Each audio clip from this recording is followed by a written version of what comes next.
सौंदर्य केवळ डोळ्यात नसतं, ते असतं दागिन्यांमध्येही. सोने, चांदी, हिरे आणि त्यावर तुमचं नाव कोरणारं एक विश्वासाचं नाव म्हणजेच संगमनेर येथील ओम मयूर ज्वेलर्स. पिढ्यानपिढ्यांचा वारसा असलेले दागिने आधुनिक डिझाईन सोबत आता तुमच्या जवळ. लग्न कार्य असो, सण असो वा खास क्षण, ओम मयूर ज्वेलर्स मध्ये मिळेल प्रत्येक प्रसंगासाठी खास दागिने, खास तुमच्यासाठी. ओम मयूर ज्वेलर्स म्हणजे तुमच्या सौंदर्याचा हक्काचा दागिना. सुवर्ण बस्त्यासाठी आता कशाला नाशिक पुणे, संगमनेर मध्येच आहे आता नवनवीन दागिने.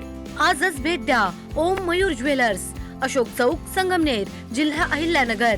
संपर्क 9372 012 044. राहत्याच्या तहसील कार्यालयावर गॅस सिलेंडरला हार घालून केंद्र सरकारचा निषेध केला गेलाय.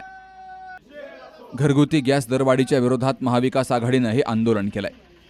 तर आंदोलकांनी केंद्र सरकार विरोधात जोरदार घोषणाबाजी करत गॅस सिलेंडरला हार घालून केंद्र सरकारच्या निर्णयाचा निषेध केलाय. महाविकास आघाडीनं तहसील समोर हे आंदोलन केलंय. यावेळी महाराष्ट्र काँग्रेस सरचिटणीस प्रभावती घोगरे, शिर्डीचे शहराध्यक्ष सचिन चौगुले यांसह महाविकास आघाडी कार्यकर्त्यांची हजेरी होती. महाविकास आघाडीच्या वतीने संपूर्ण राज्यभर आज आंदोलन केलं जात आहे. याच्यामध्ये प्रामुख्याने आमच्या काँग्रेस पक्षाचे प्रदेशाध्यक्ष हर्षवर्धनजी सपकाळ साहेब, काँग्रेसचे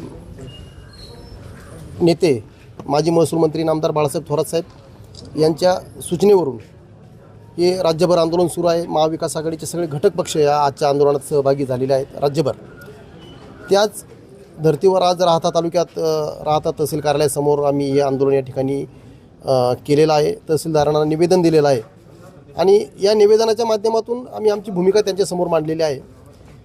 याचा सर्वसामान्य जनतेला काय फटका बसत आहे हे सगळ्यांना कळतं आहे.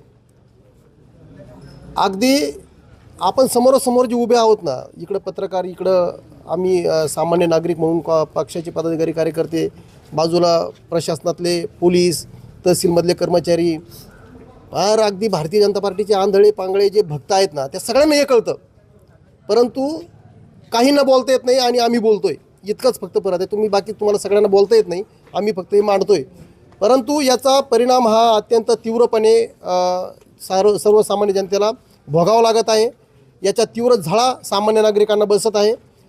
तुटवडा नाही आहे, कुठल्याही प्रकारचा तुटवडा नाही आहे असं वातावरण निर्माण केलं जातं. परंतु वास्तविक पाहता प्रचंड तुटवडा निर्माण झालेला आहे आणि तुटवड्याच्या नावाखाली काळा बाजार देखील गॅसच्या माध्यमातून या ठिकाणी मोठ्या प्रमाणात सुरू झालेला आहे. आता सरकारच्या याच्यामध्ये दोन भूमिका आहे. म्हणजे सरकार झाकण्याचा प्रयत्न करत आहे परंतु ते झाकल्या जात नाही, पहिली गोष्ट. आणि दुसरी गोष्ट, हे महायुतीचं जे सरकार आहे हे महायुतीचं नाही तर ह्या युद्धाच्या नावाखाली हे लूट करत आहे. म्हणजे हे महायुतीचं नाही तर हे महालुटीचं सरकार या ठिकाणी त्यांचं काम या महाराष्ट्रामध्ये सुरू आहे. आजच्या या निमित्ताने आम्ही केंद्र सरकारचा निषेध केलेला आहे. महाराष्ट्र सरकारचा देखील या ठिकाणी निषेध करत आहोत. आणि राहता तालुक्यामध्ये जे गॅसचा काळा बाजार सुरू आहे, कृत्रिम आणि घरगुती गॅस या दोन्ही प्रकारच्या गॅसचा ज्याप्रमाणे तुटवडा निर्माण करून किंवा काळा बाजार करून हे सगळं सुरू आहे. राहता तालुक्यातील प्रशासनाचा आणि इथल्या शासकीय आणि निमशासकीय सगळ्याच अधिकाऱ्यांचा आम्ही या ठिकाणी निषेध केलेला आहे. त्याचबरोबर इथले जे पालकमंत्री आहे राधाकृष्ण विखे पाटील यांना देखील आमची आजच्या या माध्यमातून विनंती आहे, आपण या गोष्टीकडे बारकाईने लक्ष घालावं. कारण हा काही साधा विषय नाही आहे. तुम्हीसुद्धा या गोरगरिबांना जो होणारा त्रास आहे या त्रासाचे भागीदार तुम्ही आहात, तर तुम्हाला देखील या गोष्टीकडे लक्ष दिलं पाहिजे अशी आमची या माध्यमातून आपल्याला विनंती आहे. सर्वसामान्य माणसाला जो गॅस जीवनावश्यक आहे त्याची खूप दरवाढ झालेली आहे आणि तो मिळत नाही. पहिलं मोबाईलवर ऑनलाईन बुकिंग होतं, आता बुकिंग बंद करण्यात आलेलं आहे. आणि 2-2 किलोमीटरच्या लाईन लागून 5-5, 6 तास महिला उभ्या आहेत तरी गॅस मिळत नाही. ही अचानक टंचाई सुरू झाली, याच्याकडे केंद्र शासनाने लक्ष द्यायला पाहिजे. ते तर म्हणतात की युद्धाचा काही परिणाम महाराष्ट्रावर झालेला नाही, भारतावर झालेला नाही. मग ही अचानक गॅस टंचाई कशी काय निर्माण झाली, ह्या गोष्टीचा आम्ही जाहीर निषेध करतो. हे सुरळीत सुरू व्हावी, सर्वसामान्याचा प्रश्न आहे. एकीकडे गॅस दरवाढ झालेली आहे तर दुसरीकडे गॅस घेण्यासाठी मोठ्या रांगा लागलेल्या मिळत आहेत. कसं बघतं सर्वसामान्य जीवन जे विस्कळीत झालं? असं आहे, शासनाने जाहीर केलेले नियम किंवा घोषणा याच्यावर सामान्य जनतेचा विश्वास राहिलेला नाही. आत्तापर्यंत अशा खूप घोषणा झालेल्या आहे. सामान्य जनतेला वाटतं की समजा जर युद्ध चालूच राहिलं तर पुढे आपल्याला गॅस मिळतो की नाही मिळतो याची शाश्वती नाही ना शासनाकडून. त्यामुळं सर्व सामान्य गृहिणी ते गॅससाठी आणखीन जास्त गर्दी झाली, नंबर लावत आहे. पुढे काही होऊ शकतं. गॅसच जर बंद झाला तर काय करायचं. आणि यांचे निर्णय असे असतात, एका दिवसात सांगून मोकळे होतात. एका रात्रीच सांगितलं नोटबंदी, पुढं त्याचं काहीच झालं नाही आणि कोणी जाबं विचारू शकत नाही. 4-5-8 दिवसात जर म्हटले का गॅस बंद आहे, मग कुठं जाणार सर्वसामान्य गृहिणी. शहरातल्या इंधनासाठी कुठं सरपण लाकडं पाहायला जाणार. मग त्याच्यामुळे लोक आणखीनच घराच्या बाहेर पडलेत आणि असलेल्या गॅस भरण्याचं जादामध्ये मिळेल की नाही याच्यामुळं खूप गर्दी झालेली आहे.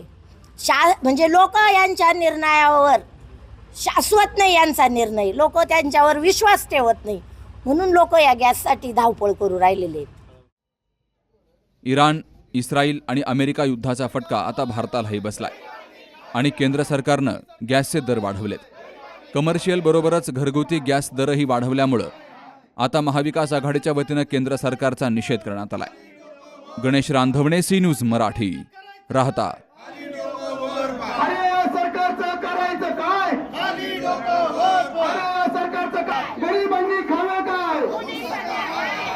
सरकारचं करायचं काय? गॅस दरवाढीचा.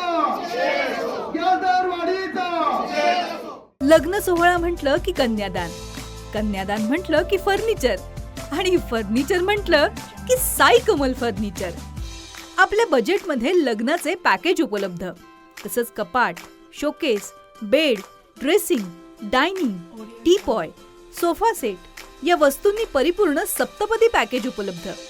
याचबरोबर टेबल, खुर्ची, आराम खुर्ची, वॉर्डरोब, डबल बेड तसंच सोफ्याच्या वेगवेगळ्या व्हरायटीज.